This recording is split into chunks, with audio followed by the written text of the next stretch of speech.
Assalamualaikum warahmatullahi wabarakatuh. Alhamdulillahilladzi hadana li hada wa ma kunna linahtadiya laula an hadanallah. Asyhadu an la ilaha illallah wa asyhadu anna Muhammadan abduhu wa rasuluh. Allahumma shalli ala Muhammad wa ala alihi wa ashabihi wa man tabi'ahu bi ihsan ila yaumiddin, amma ba'du. Baik, pada hari ini kita akan membahas tentang financial management atau manajemen keuangan. Yang kita akan bahas pada overview atau secara umum dulu ya, seperti apa manajemen keuangan itu. Yang pertama, kita perlu tahu apa yang menjadi peluang karir seorang manajer keuangan. Dia memiliki banyak karir, diantaranya yaitu pada money and capital market, yaitu di pasar modal. Pasar modal. Kalau di Indonesia misalnya di Bursa Efek Indonesia, gitu. Atau di pasar uang. Kemudian dia memiliki karir sebagai manajer investasi. Nah, investment berarti dia memiliki karir sebagai manajer investasi. Manajer investasi itu berarti dia menentukan keputusan di mana kita akan menginvestasikan, pada bidang apa, berapa jumlahnya, berapa lama, kapan masuk, kapan keluar. Jadi dia harus mempelajari itu semua. Kemudian yang ketiga, dia memiliki peran atau akan berperan pada finance, yaitu masalah pendanaan. Bagaimana dia mendapatkan atau dengan model pendanaan yang seperti apa yang harus kita lakukan atau yang harus kita gunakan untuk membiayai sebuah proyek atau investasi. Pendanaan apakah dengan modal sendiri dengan menerbitkan saham, apakah dengan pinjam, ya kan? Terus kalau pinjam apakah jangka pendek, apakah yang jangka panjang. Nah, ini menjadi bagian dari pekerjaan seorang manajer keuangan. Yang menjadi tanggung jawab seorang manajer keuangan adalah yang pertama, yaitu maximize stock value. Dia harus bisa memaksimalkan atau memberikan nilai stok atau nilai saham. Di sini stok artinya adalah saham. Saham berarti artinya berimbas kepada owner, ya kan? Kekayaan owner. Jadi dia ini tugas utamanya adalah membuat sang owner perusahaan itu menjadi kaya. Melalui apa? Itu dapat diperoleh dengan melalui perencanaan yang baik, planning yang baik, pengambilan keputusan yang tepat dalam bidang investasi maupun dalam bidang finance atau pendanaannya.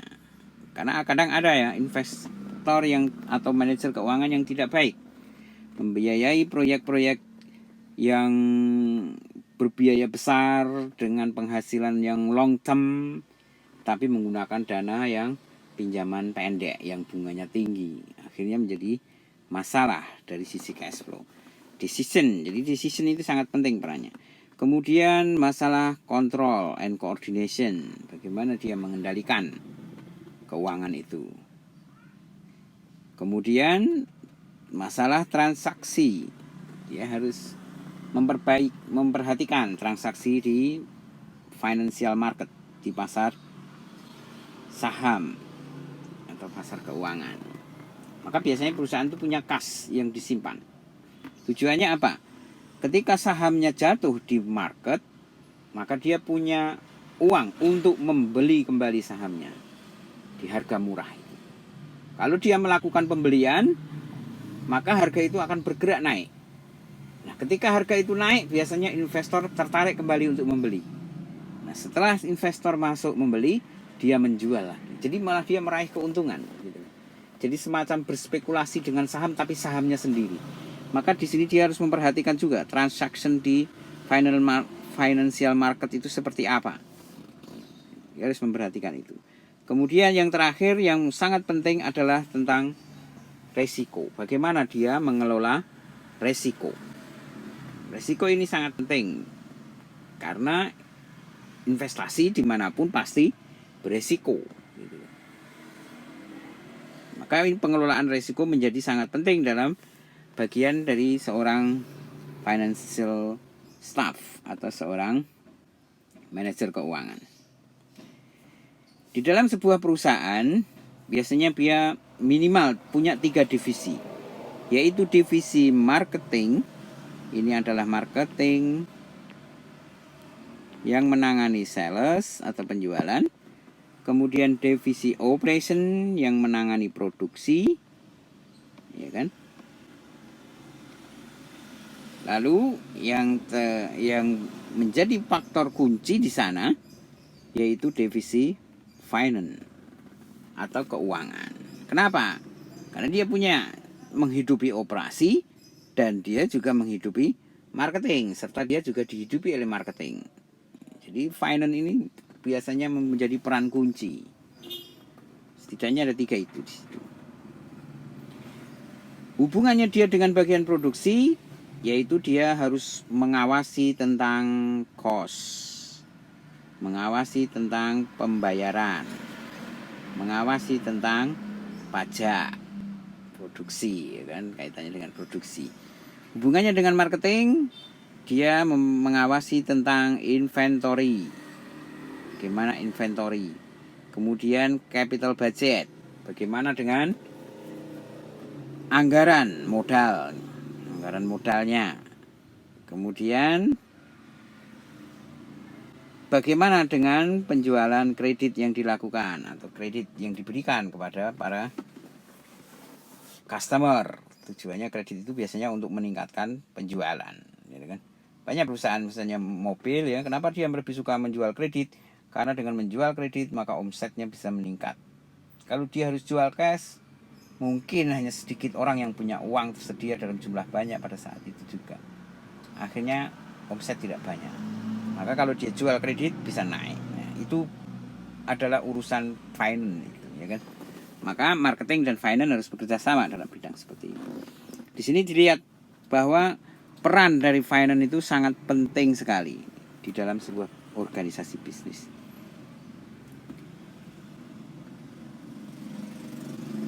Isu yang sekarang ada di manajemen keuangan, ada 2 isu yang akan mempengaruhi kebijakan keuangan, yaitu changing technology, perubahan teknologi. Ini sangat pesat sekali perubahannya. Teknologi berkembang dengan pesat menuju ke arah yang siapa yang menguasai teknologi yang unggul, maka dia menguasai pertarungan. Berarti di sini investasi teknologi juga perlu difikirkan oleh manajer keuangan, ya. Maka ini penting sekali. Kemudian yang kedua adalah globalisasi bisnis. Hal ini berarti kita berbisnis ini tidak bisa lagi hanya dengan skup lokal, ya. Karena kita akan bersaing, apalagi dengan sekarang yang adanya media market online, ya kan? Dengan market online ini, maka globalisasi sudah menjadi lebih pesat lagi pergerakannya, ya kan? Dengan market online ini, globalisasi sangat pesat sekali. Ini 2 isu yang ada yang harus diperhatikan oleh manajer keuangan. Kemudian bentuk perusahaan, seperti apa model bentuk perusahaan yang ada perusahaan yang berbentuk sole proprietorship, berarti di sini perusahaan perseorangan. Di sini perseorangan, ya kan? Yang pemiliknya hanya seorang atau satu individu. Kemudian ada partnership, misalnya ini berbentuk firma, ya kan? Firma yang sekarang sudah agak jarang, ya. Yang lebih umum adalah CV, atau berbentuk corporation. Corporation itu apa bentuknya? Bentuknya perseroan terbatas, kumpulan dari banyak orang. Ada 3 itu. Apa keuntungannya model usaha proprietorship dan partnership atau CV atau perseorangan? Ada keuntungan dan tentu ada kerugian. Ada positif dan juga ada negatifnya. Positifnya adalah mudah, easy of formation. Untuk membuatnya mudah. Regulasinya juga sedikit, few regulation, ya kan, aturannya sedikit. Kita punya modal, kita buka warung, lalu jualan, selesai. Izin tidak terlalu banyak, paling izin HO atau keributan dan seterusnya. Kemudian corporate income taxes, pajak pendapatan biasanya tidak ada, karena yang terkena pajak adalah pemiliknya. Karena usaha itu belum punya badan hukum sendiri, jadi dia masih milik sepenuhnya pemiliknya. Maka di sana keuntungannya ini. Apa kerugiannya atau kekurangannya? Kalau mau nambah modal susah. Kita harus utang bank mau ngasih pinjaman itu susah untuk usaha yang pribadi. Kenapa? Ya, dia harus lihat kolateralnya. Kamu punya jaminan nggak secara pribadi itu? Karena sangat ditentukan oleh pemiliknya, gitu. Kemudian tanggung jawabnya unlimited, liability unlimited. Artinya kalau usaha itu hutang, lalu usahanya bangkrut, ya berarti yang tanggung jawab adalah uang pribadi dari pemiliknya, gitu. Itu maksudnya unlimited. Kemudian dari sisi life-nya justru limited. Maksudnya apa?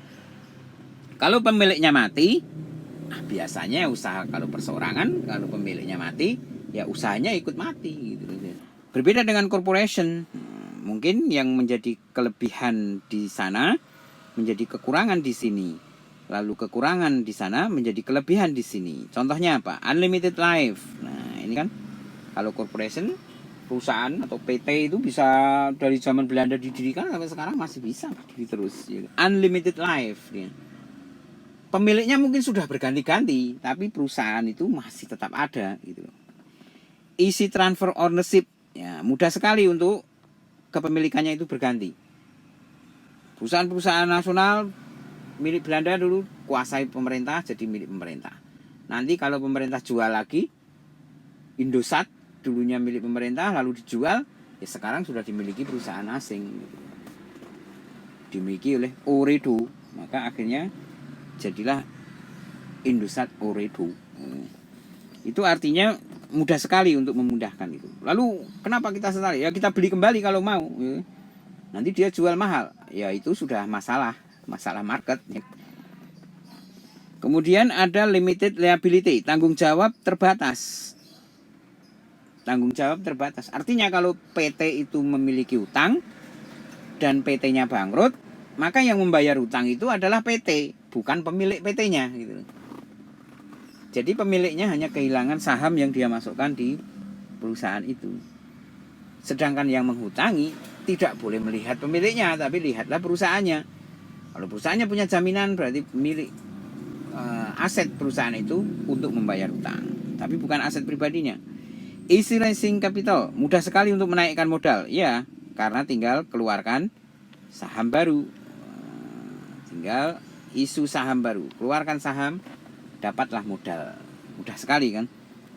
Cuma mengeluarkan kertas, ya kan? Saham. Tapi saham atau kertas ini ada jaminannya, yaitu aset perusahaan itu, atau setidaknya masa depan dari sebuah perusahaan itu. Anda menciptakan sebuah produk bagus, punya prospek pasar yang bagus, lalu Anda buat perusahaan, Anda produksi, Anda nggak punya modal, keluarkan saham. Lalu orang pada mau beli, kenapa? Karena melihat prospeknya bagus. Padahal Anda nggak punya apa-apanya, menjual saham saja, artinya menjual surat berharga di situ.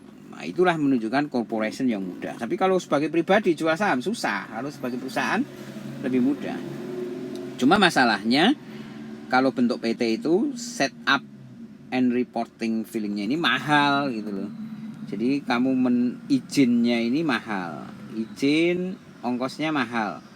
Kemudian nanti ada laporan, ini juga mahal karena nanti ada audit juga, diaudit oleh akuntan publik.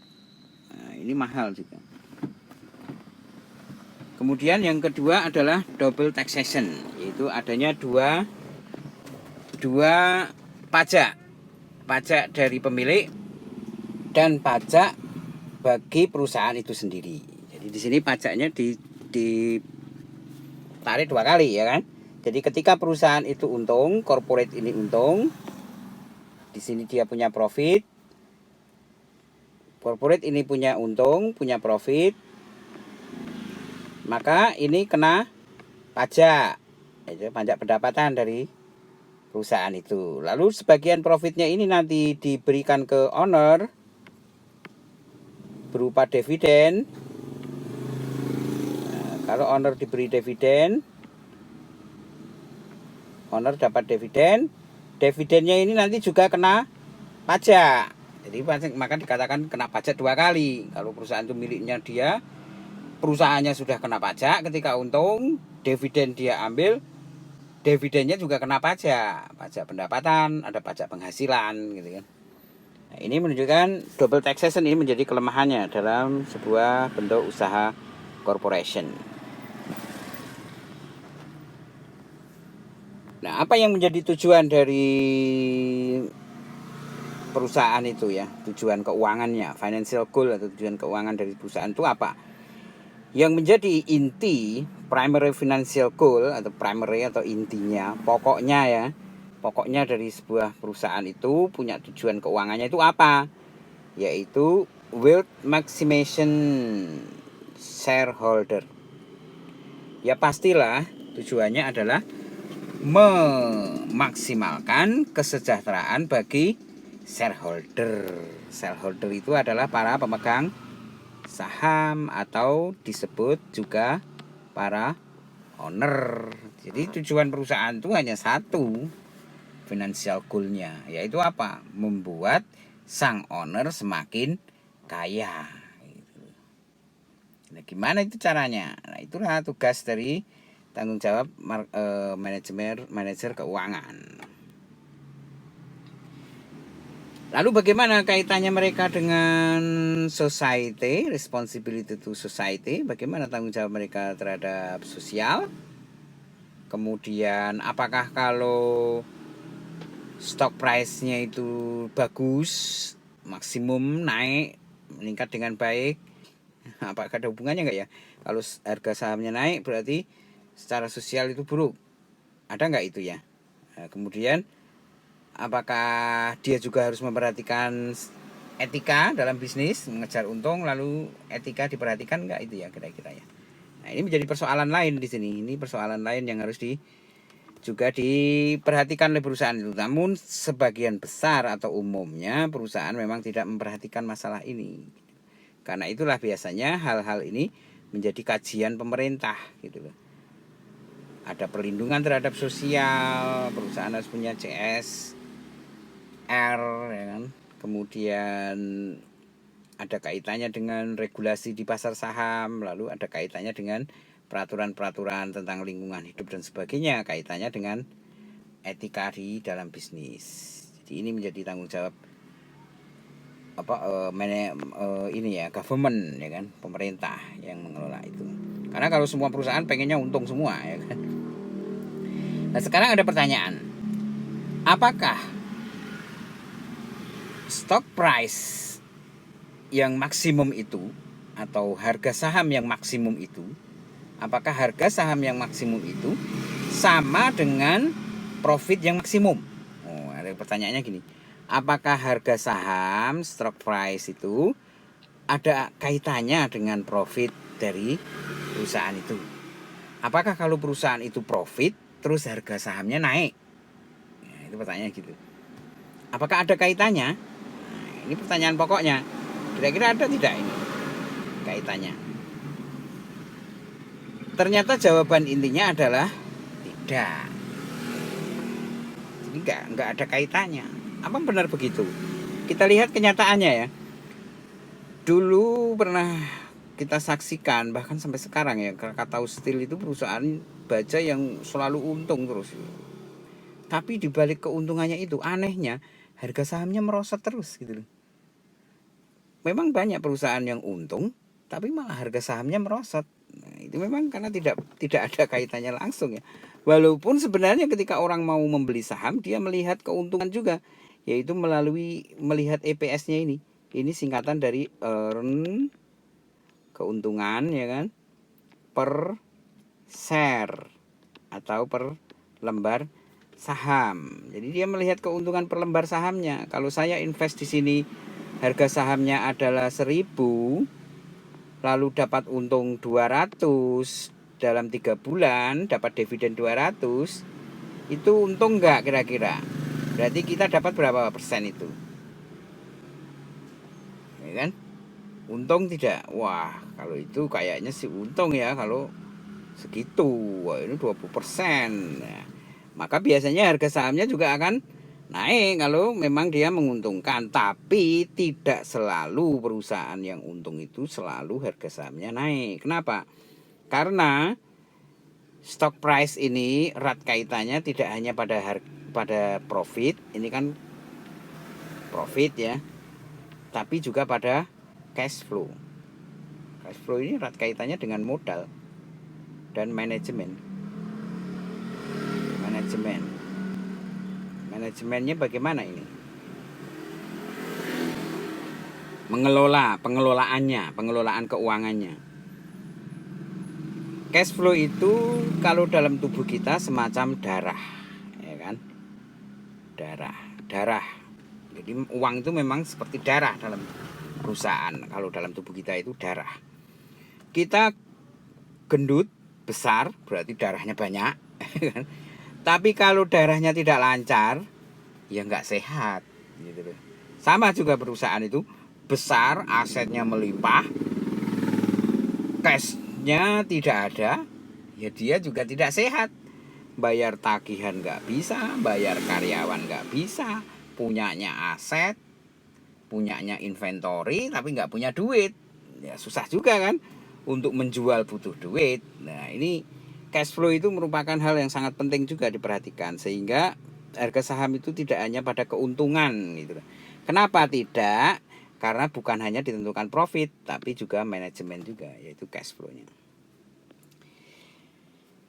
Yang perlu kita ketahui bahwa current stock price atau harga saham sekarang itu sebenarnya adalah menggambarkan tidak hanya untuk keuntungan saat ini, tapi juga future earning and cash flow.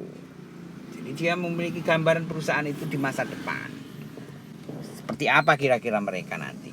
Jadi kalau saham perusahaan itu bagus pergerakannya, harganya naik terus dengan asumsi ini kenaikan yang wajar di pasar, bukan karena permainan ya, karena ada yang borong dan sebagainya. Maka itu menunjukkan bahwa perusahaan ini punya future earning yang bagus dan future cash flow yang bagus. Artinya prospek bisnisnya bagus. Maka harga sahamnya akan bagus. Lalu harga saham itu juga dipengaruhi oleh, jadi kaitannya di sini ya, dia dipengaruhi oleh future earning berarti planning ya kan. Ini kaitannya dengan program ya kan. Dipengaruhi oleh program. Kemudian dia juga dipengaruhi oleh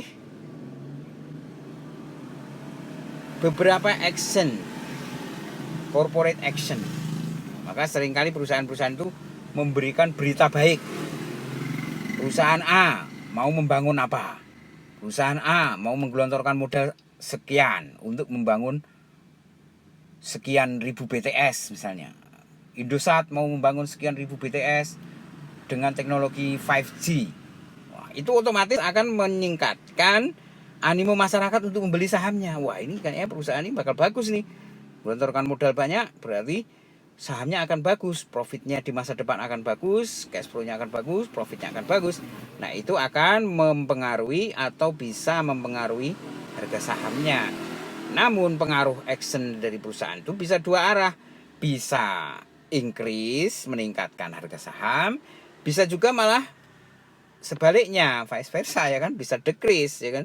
Bisa juga menurunkan harga saham. Misalnya satu perusahaan BUMN sahamnya bagus. Ya kan? Properti saham bagus. Tiba-tiba 5 direkturnya ditangkap KPK. Dari 7 direktur 5 ditangkap KPK. Oh, langsung harganya decrease, merosot gitu. Jadi harga saham itu memang tidak hanya dipengaruhi oleh profit saja ini ya, profit Profit itu kan tercermin di EPS ya. Tapi dia juga dipengaruhi oleh cash flow, dipengaruhi oleh future earning berarti juga program, dan juga dipengaruhi oleh action perusahaan itu.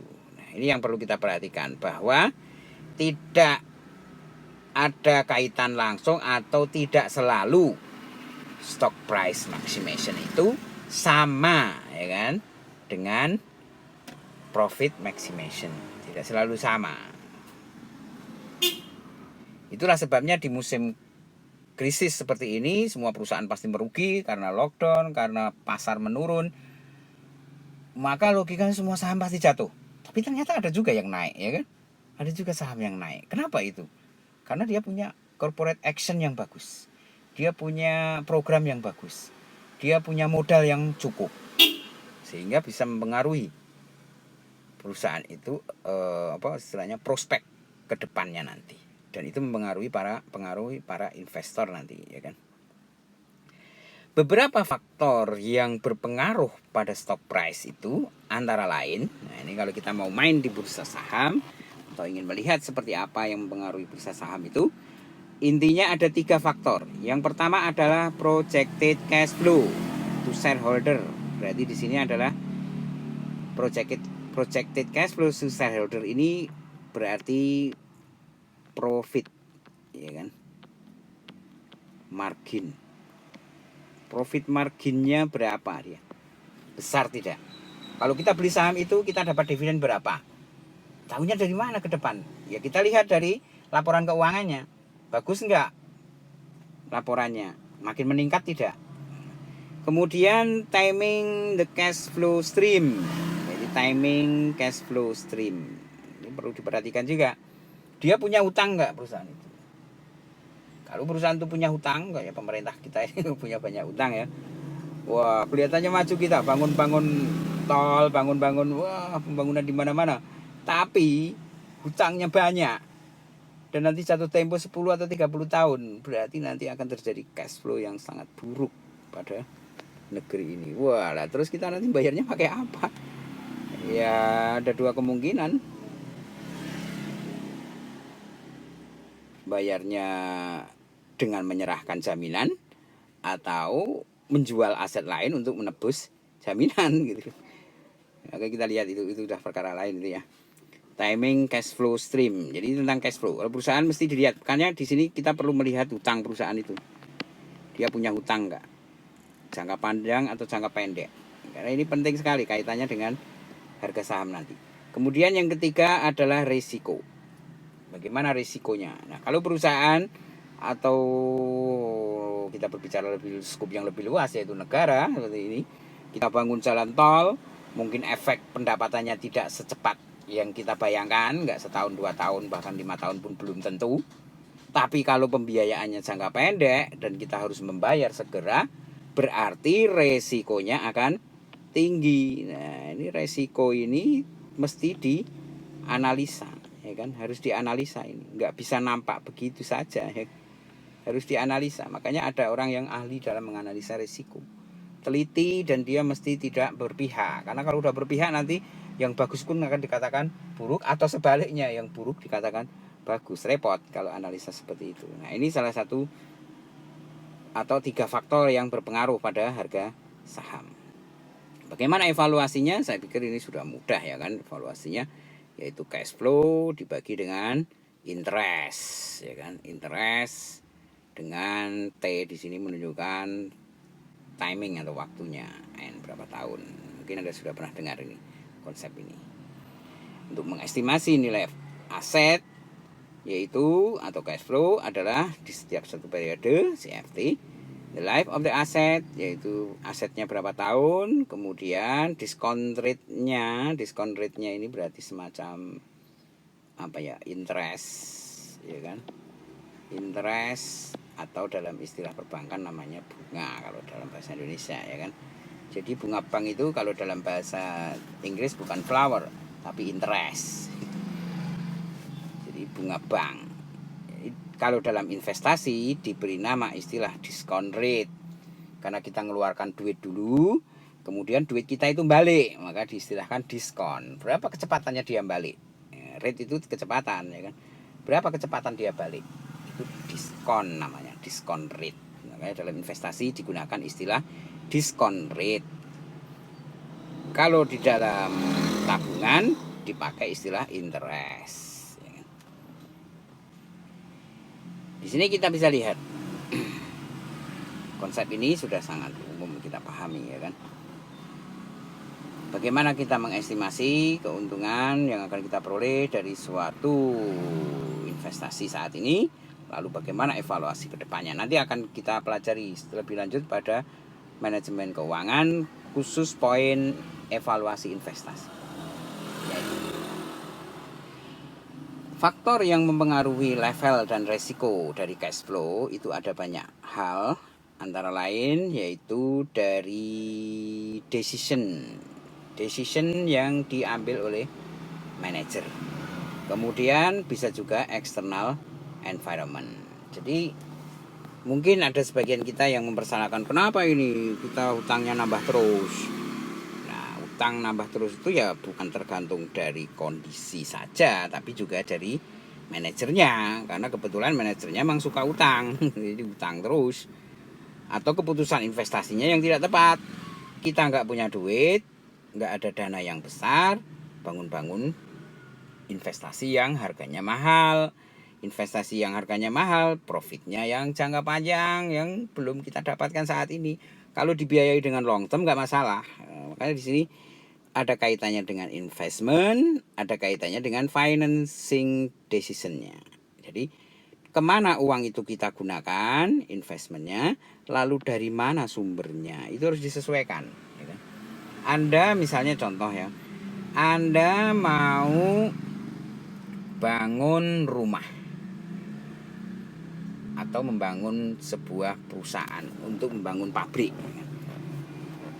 Biaya pembangun pabrik itu kan mahal, termasuk beli alat-alatnya kan juga mahal.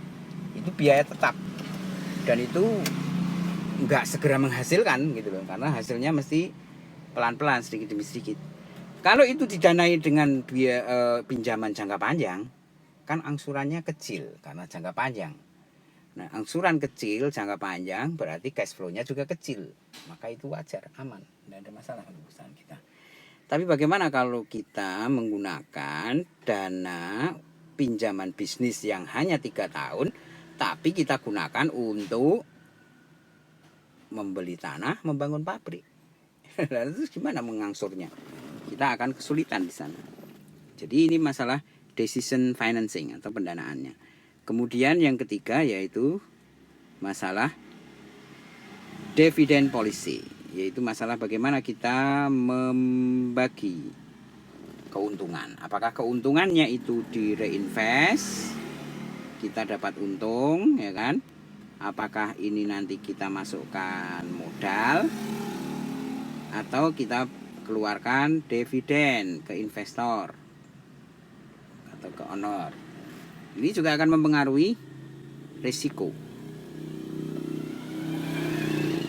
Perusahaan yang untungnya bagus, nggak pernah ngasih dividen, nanti risikonya ditinggalkan investor. Perusahaan yang sering ngasih dividen bagus sih, tapi ketika ada badai, ada virus corona, pandemi corona, dia nggak punya modal. Kenapa? Karena keuntungannya udah dibagi semua.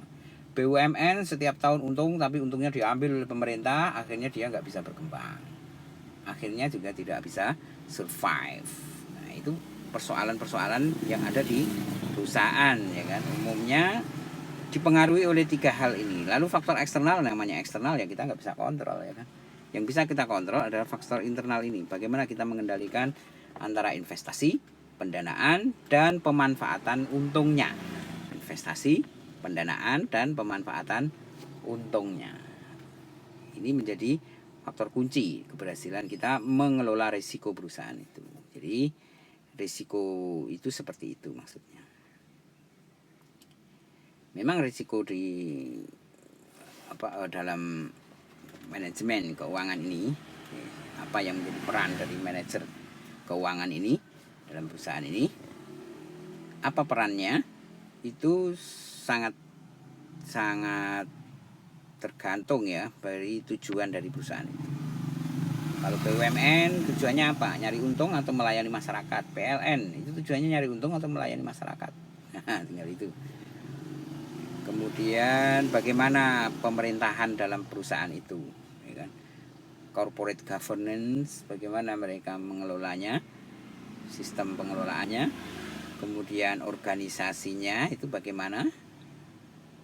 Ini juga akan sangat menentukan ya perannya di manajemen keuangan ini. Financial management atau manajemen keuangan di sini concern manajemen keuangan concern pada masalah akuisisi, financing, dan manajemen.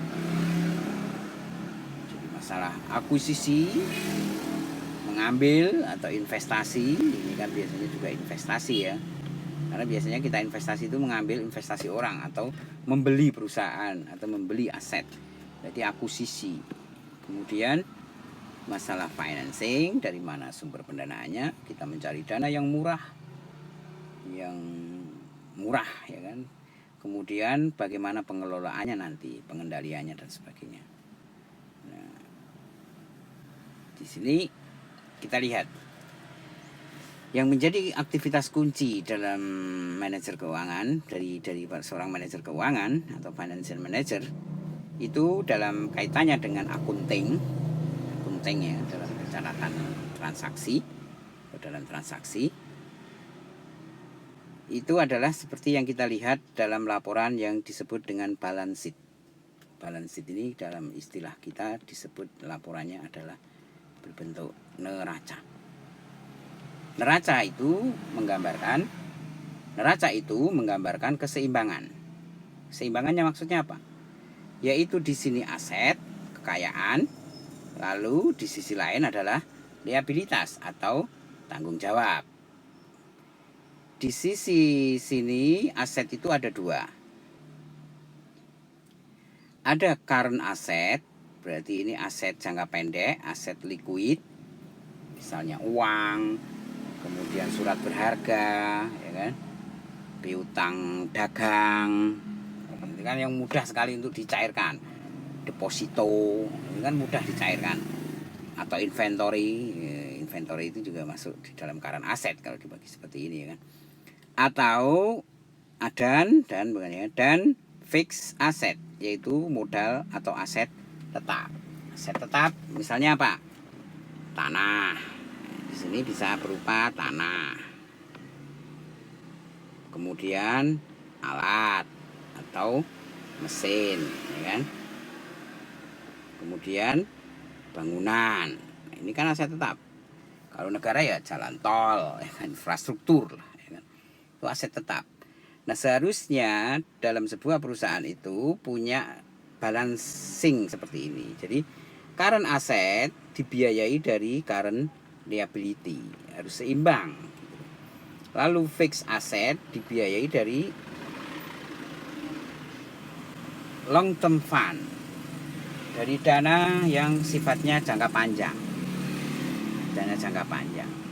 Maka di sini kita lihat perannya, ya. Kita lihat perannya. Di sisi aset yang berperan itu adalah decision making dalam investment. Sedangkan di sisi liability itu yang berperan adalah decision making dalam financing. Kadang ada seorang pemimpin perusahaan yang investment decisionnya bagus, tapi sebuah corporate ya, financing decisionnya tidak bagus. Ada itu ya kan? Ada. Misalnya ya, kalau dia perusahaan itu membangun atau membuat atau investasi untuk investasi yang sifatnya fixed asset, jangan tetap, tapi dia danai dengan modal bisnis yang hanya 2 atau 3 tahun, maka ini akan berpengaruh pada cash flow nanti, ya kan? Investasinya bagus, tapi pendanaannya tidak bagus, berarti akan mengalami kesulitan dalam pembayaran, arus uangnya yang susah, ya kan? Profit ya, tapi arus uangnya susah. Kesulitan keuangan terus nanti kita. Sama dengan negara kalau dia membangun infrastruktur itu bagus. Itu kan fixed asset ya kan, infrastruktur. Kalau didanai dari dana long term itu bagus, ya kan? Tapi kalau dananya bukan dari dana long term, wah nanti untuk membayarnya bisa jadi APBN kita habis untuk membayar itu. Berarti kita nanti puasa terus rakyatnya. Ya nggak puasa lah. Iya, tapi kenyataannya kita pajaknya naik terus, biaya hidup kita naik terus. Gitu kan. Berarti kan uang makin banyak, tapi kesejahteraan kita nggak meningkat. Gitu. Lalu apa yang kita cari? Maka di sini kan bukan masalah uangnya meningkat, tapi kesejahteraannya yang meningkat. Gitu. Nggak apa-apa gajinya nggak naik, asal harga barang turun. Nah sekarang kalau gaji naik sedikit, gaji naik 10%, harga barang naik 50%, ya kan nggak cukup buat beli-beli akhirnya. Nah, itu contoh. Jadi pengaruh investment atau financial decision itu kepada neraca sangat besar. Ya kan, sebagai key activitiesnya itu memang kita melihat, bagi key activitiesnya kita melihat balance sheet ini, yaitu neraca. Adil enggak ini kira-kira? Perusahaan ini imbang tidak? Kalau nggak imbang perusahaan itu akan goyah. Kita berdiri punya 2 kaki harus imbang. Kalau nggak imbang jatuh kita, ya kan? Kita akan tersungkur. Walaupun kita besar sekalipun. Kurus kalau imbang ya nggak masalah. Jadi perusahaan itu bukan masalah besar atau kecil, ya kan? Nah, di dalam keputusan investasi itu ada beberapa hal penting yang harus diperhatikan, ya kan? Yang pertama adalah optimal firm size. Yang optimal untuk ukuran perusahaan kita itu apa? Yang optimal untuk negara kita itu sebenarnya investasinya di mana? Apakah kita pinjam untuk membangun industri kecil UMKM, mendanai mereka, atau kita pinjam untuk membuat infrastruktur, buat jalan tol dan sebagainya. Kalau kita buat jalan tol, terus kira-kira rame nggak nanti pemakainya? Karena pendapatannya kan dari yang make, kan? Itu kan jalan tol itu kan bukan investasi biasa, itu kan bisnis. Karena di sana orang lewat harus bayar. Orang lewat jalan tol itu harus bayar, berarti itu bisnis. Berarti harusnya kajiannya bukan kajian sosial gitu. Wah, ini pembangunan bagus di mana-mana infrastruktur ini. Tapi kajiannya kajian bisnis. Bangun jalan tol di Irian itu nanti yang pakai siapa? Ada orang yang punya di sana yang menggunakan. Terus banding nggak antara pendapatan dengan pengeluarannya? Nah, itu contoh yang mudah aja ya. Contoh yang mudah bagaimana optimal firm size ini juga perlu kita perhatikan. Apakah kita perlu membeli mesin yang kapasitas besar? Apakah kita mampu? Apakah memungkinkan? Misalnya apakah perusahaan kita, apakah kampus kita akan membangun bangunan yang besar, yang harganya mahal? Apakah itu kita perlukan? Apakah bisa membawa keuntungan bagi kita dalam jangka pendek? Apakah bisa mengembalikan investasi dan seterusnya? Itu juga menjadi salah satu hal penting dalam decision dalam investasi. Lalu kita juga harus melihat specific asset should be, apa yang harus kita akuisisi atau yang harus kita miliki. Jadi di sini tingkat apa kaitannya dengan kepentingannya, penting tidak, dampaknya. Jadi investasi itu mempengaruhi ke arah dampak. Mungkin keuntungan tidak bisa kita lihat saat ini, tapi dampaknya bagus enggak, besar tidak, wajib tidak kita kuasai. Kemudian mungkin perlu juga kita pikirkan mana yang should be reduced or eliminate. Mungkin ada yang harus kita kurangi atau ada yang harus kita hilangkan. Ada yang mungkin perlu dijual, ada yang mungkin perlu dijual, atau ada yang perlu kita kurangi saja. Kita jual beberapa, kita kurangi aset-aset yang tidak berharga untuk kita investasikan pada bidang yang lebih berharga lagi. Nah, jadi masalah decision investment atau investasi, keputusan dalam investasi itu di sini ada 3 hal ya, yaitu harus optimal sesuai dengan kondisi, kemudian specific asset should be acquired, berarti aset khusus yang harus kita miliki, sesuatu yang mempengaruhi, berarti ke arah dampak di sini, yaitu mempengaruhi ke arah dampak. Kita melihat ukuran size, ini berarti ukuran ya kan, ukuran atau kemampuan kita dalam berinvestasi, modal lah ya, modal, kemudian dan market juga ya kan, modal dan market, kemudian dampaknya, artinya dia menjadi faktor kunci enggak. Kalau kita lihat sih jalan tol dampaknya bagus ya kan, tapi apakah mungkin dalam 5 atau 10 tahun ke depan dampaknya bisa dirasakan oleh masyarakat? Wow, alam kita belum tahu itu ya, kira-kira seperti apa, kecuali kalau industri pesat berkembang, penghasilan masyarakat meningkat, jumlah mobil makin banyak, jalan tol itu akan banyak pemakainya, keuntungannya meningkat. Keuntungan meningkat, bisa bangun jalan lagi, itu bisnis bagus. Jadi jalan tol itu sebenarnya bisnis ya, bukan jalan umum, itu bisnis. What asset if any, lalu aset apa yang mungkin kita reduce atau kita eliminate. Jadi reduce dan eliminate itu, menjual aset itu juga merupakan bagian dari keputusan investasi. Pemerintah menjual Indosat itu juga merupakan investment decision. Persoalannya ditanyakan, apa itu penting dampaknya bagi kita menguasai Indosat atau tidak penting? Kalau tidak penting dijual, kalau penting ya jangan dijual. Karena dulu dibangun di Orde Lama itu, Orde Baru, maksud saya Orde Baru itu ada 2 jaringan telekomunikasi, yaitu Telkom untuk jaringan dalam negeri dan Indosat untuk jaringan luar negeri. Jadi duanya ini sebenarnya diberi pangsa pasar yang berbeda. Sudah ada segmentasi yang dirancang waktu itu oleh para pendahulu kita. Dalam negeri dikuasai oleh Telkom, lalu luar negeri jaringan internasional digunakanlah perusahaan namanya Indosat. Nah, pada masa tertentu dalam pemerintahan presiden kita, kemudian dirasa perlu menjual Indosat pada saat itu. Gak tahu apa keputusannya, yang jelas akhirnya Indosat terjual. Berarti tidak sesuai lagi dengan program semula ya kan, kita akhirnya hanya menguasai jaringan dalam negeri. Tapi telekomunikasi itu kebutuhan penting ya, nantinya sulit sekali kita mengambil alih perusahaan itu. Maka keputusan reduce atau eliminate dari sebuah aset yang kita miliki ini adalah bagian dari investment decision. Penting sekali di situ. Jangan sampai salah jual, atau malah kalau yang pertama tadi kan salah beli ya kan, salah beli optimum firm size ini, jangan sampai salah beli, atau jangan sampai malah salah jual ya kan. Kalau yang terakhir, yang ketiga itu salah jual.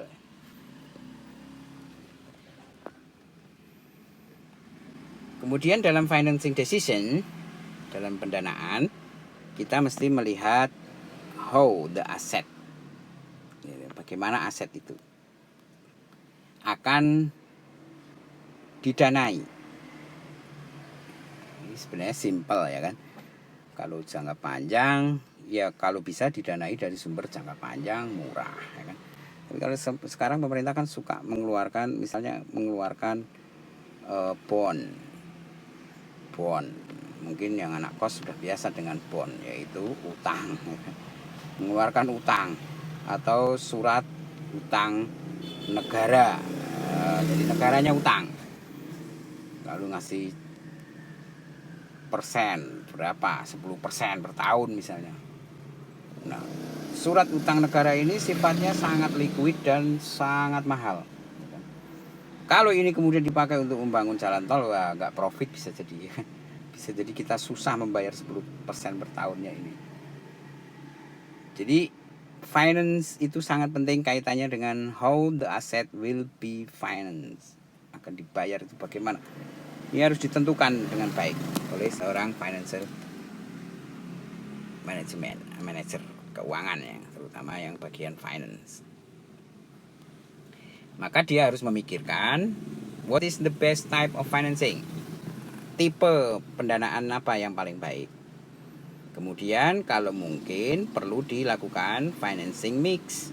Ya sudahlah, kalau nggak bisa ideal jangka panjang dibiayai dengan jangka panjang, ya kita biayai dengan jangka pendek, tapi jangka pendek yang bisa di-refinance lagi, bisa dipinjamkan lagi gitu.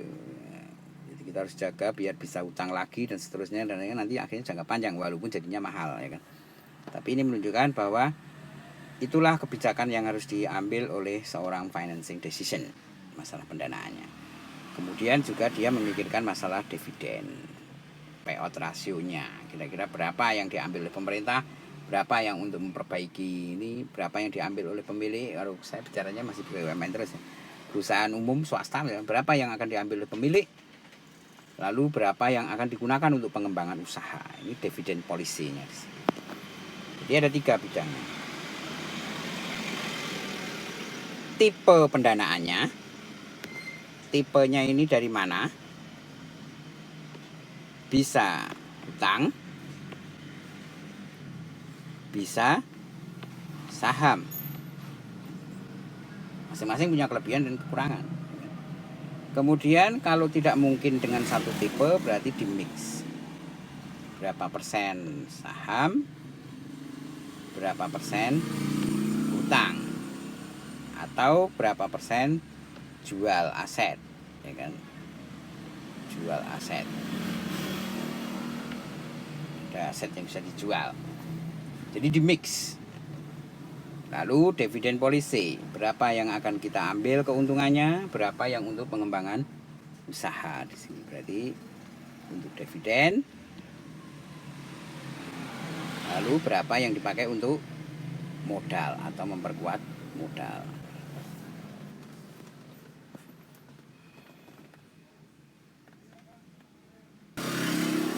Di sini juga perlu kita perhatikan, yaitu bagaimana pendanaannya ya secara fisik untuk kita peroleh di sana.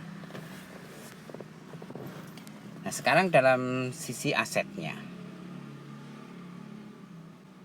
Kalau dari sisi manajemen aset sepertinya tidak terlalu sulit ya. Di sini permasalahannya adalah bagaimana kita punya aset, existing aset itu, lalu bagaimana kita mengefisiensikannya, bagaimana kita memanage, mengelola, mengefisiensikannya. Kalau tidak efisien, tidak berguna, jual saja kan gitu kan. Kemudian beberapa financial manager has varying degree of operation responsibility over asset. Nah, mereka punya tanggung jawab yang berbeda-beda ya kan. Terkaitannya tanggung jawab pada operasional terkait dengan aset itu. Kemudian yang perlu diperhatikan adalah current asset dan fixed assetnya. Bagaimana pengelolaannya, aset yang liquid dan aset yang tidak liquid. Ini sangat tergantung dari goal of the firm, yaitu target perusahaan. Goal of the firm atau target perusahaan biasanya memang meningkatkan kesejahteraan, ya kan, kekayaan atau kesejahteraan dari shareholder. Ya, ini yang menjadi targetnya. Gambarannya di sini, Anda tidak bisa berbangga jadi seorang pekerja atau manajer dengan gaji puluhan juta. Sebesar-besarnya gaji Anda, tetap saja yang kekayaannya atau yang akan lebih banyak mendapatkan hasil dari profit itu adalah shareholder atau pemiliknya. Maka harusnya kita sekolah tinggi-tinggi untuk belajar itu ya, kalau bisa kita bisa berbisnis ya kan. Kita punya perusahaan sendiri, bisa mengembangkannya ya kan. Kalau perlu kita corporate, besarkan menjadi sebuah perusahaan sama. Jadi karena memang tujuan utama perusahaan itu adalah kesejahteraan atau kekayaan pemiliknya. Tidak ada perusahaan yang punya tujuan kesejahteraan karyawan itu enggak ada ya. Perusahaan itu pasti tujuannya adalah shareholder pemiliknya ini. Kecuali kalau koperasi ya kan. Mungkin kita pernah dengar koperasi. Koperasi ini sebelah bentuk korporasi juga. Ini adalah bentuk korporasi. Korporasi ini sama ya kan. Jadi ini persekutuan banyak orang. Bedanya kalau korporasi atau PT ini yang bersekutu adalah modalnya. Jadi orangnya sedikit, modalnya besar. Kalau PT itu orangnya sedikit, modalnya besar. Kalau koperasi yang bersekutu adalah orangnya. Jadi orangnya banyak, orang banyak, masing-masing modalnya kecil. Ya tentunya tantangannya lebih berat koperasi itu. Kenapa? Karena modalnya kecil-kecil, orangnya banyak sekali. Berarti ngatur banyak orang dengan ngatur sedikit orang kan lebih gampang ngatur sedikit orang. Kalau ngatur banyak orang kan kemauannya macam-macam, apalagi iurannya sama, modalnya sama, kan jadi susah ya. Makanya sulit sekali berkembang koperasi itu. Tapi kalau dia dikelola dan dimanage dengan baik, pasti dia bisa menyaingi kan. Tentu saja ada koperasi-koperasi yang sukses, yang berhasil. Di situ menunjukkan bahwa memang tergantung bagaimana pengelolanya. Perlu kita perhatikan di sini bahwa untuk tinjauan perusahaan itu, maximization of shareholder weight itu memang sangat ditentukan ketika maximize share price, ya kan, harga sahamnya naik. Karena saham itu menggambarkan harga perusahaan. Jadi harga saham itu gambarannya harga bisnisnya. Di sini pada perusahaan modern biasanya kita temukan pada perusahaan-perusahaan modern itu, mereka biasanya sudah menerapkan prinsip ini, separation between owner and manager. Jadi biasanya antara pemilik dengan manajer itu sudah terpisah. Dan dia biasanya yang akan memimpin perusahaan itu adalah board of direction, yaitu para direktur. Lalu dia menunjuk perwakilannya dari shareholder itu, yaitu seorang komisaris. Nah, biasanya di sini ditunjukkan dia punya yang namanya komisaris. Ini perwakilan dari shareholder. Sedangkan manajemen biasanya punya board of director atau dewan direktur. CEO nanti pimpinannya. Jadi biasanya komisaris dan board of director ini mereka harus bekerja sama untuk mengawasi dan menjalankan perusahaan ini. Jadi supir dan kopilotnya, pengawasnya. Inilah perusahaan modern ya. Biasanya sudah berbentuk seperti ini, separation. Dia sudah memisahkan antara pemilik dan pengelola perusahaan itu. Kalau perusahaan kuno atau pribadi, biasanya pemiliknya sekaligus pengelolanya. Tidak nyaman ya. Kalau perusahaan modern tidak. Pemilik kerjaannya jalan-jalan, pengelola yang mengelola perusahaan.